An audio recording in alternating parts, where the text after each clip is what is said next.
Hi everyone, I'm Shubhamgar from Global Customer Support, and in this session, we'll discuss on how to use email verification.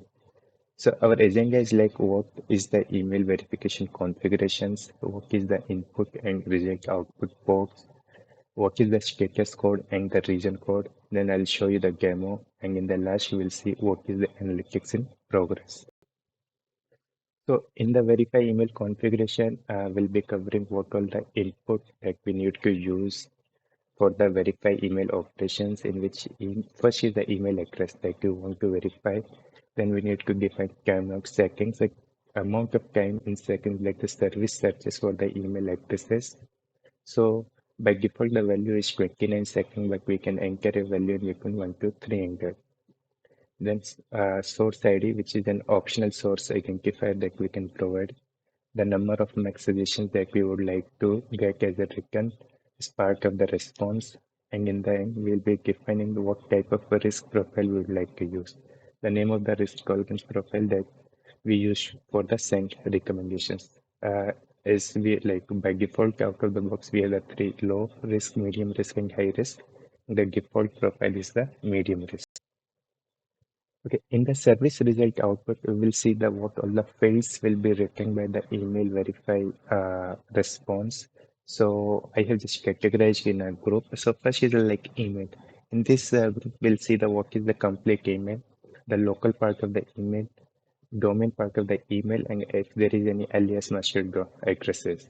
Then we'll see the service status and the reason status. So in this, like whenever we are verifying any email, we will see whether it's a valid, invalid, and what is the reason. If it is like the mailbox confirmed, mailbox rejected, any of the analytics in progress. So these status we'll see.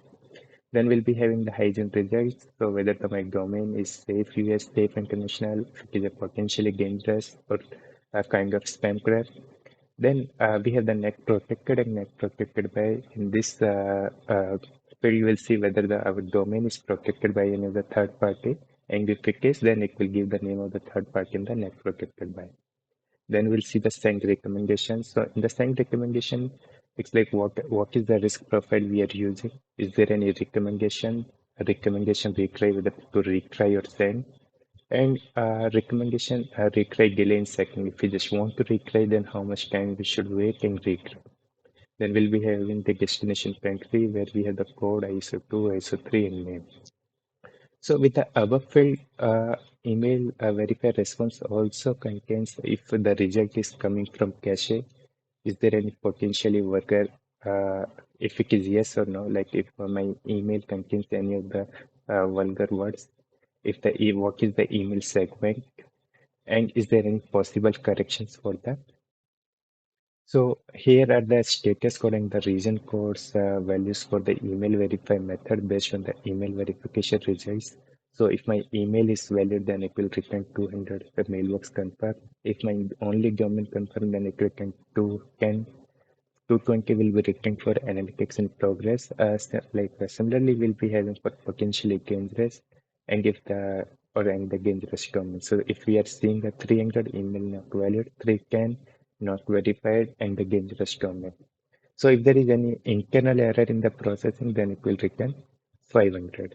Similarly, we have the region code where it will give more detailed description like to mailbox confirm 201 and user account confirm 202. Similarly, these all are the regions for verification. So and in the last, you can see like mailbox rejected 311 trap domain. So if my domain is dangerous, then it will return the trap domain. So this regions code will help you to understand what is the reason being if email is not valid or not validated. If it is validated, then what is the reason? So I'll be just now I'll just show you the demo of how we can use the email verification. So, okay, in the demo, I'm just showing you how you can use the email verification in the Informatica data quality.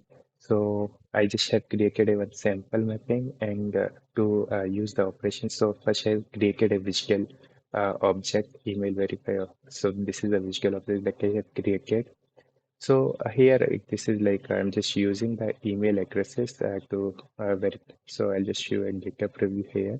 So these are the following emails that I'm using to validate.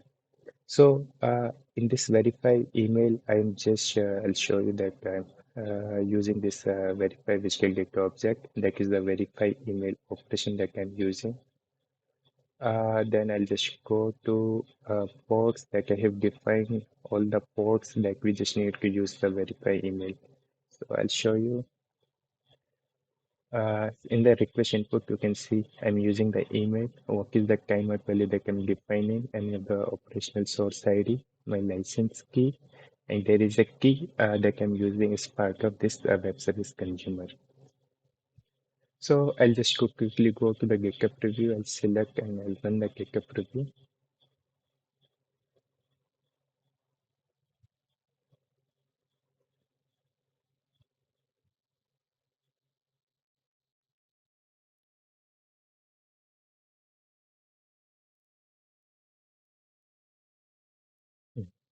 So I'll just yeah.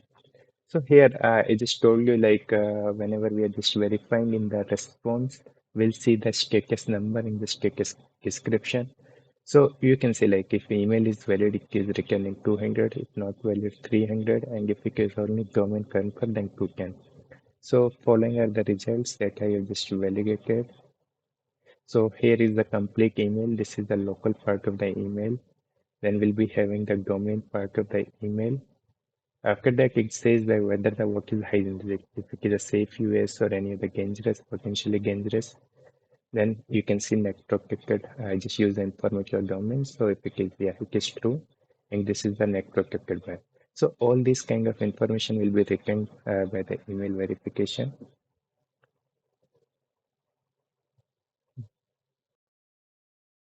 Okay, so in the status code, we have seen there is a status is 220 analytics in progress. So I'll be just covering in a detail what is the analytics in progress. So analytic in progress is written when a definitive email validation result cannot be reached and we believe further processing could determine a definitive result. So in a simple word, I can say like say if we have defined a timeout of 30 seconds for email and within 30 seconds if my email servers are not able to get a definitive email verification result for our email, then email servers will return the analytics in progress, and the email verification server is continue to attempt the validation of the email in the backend.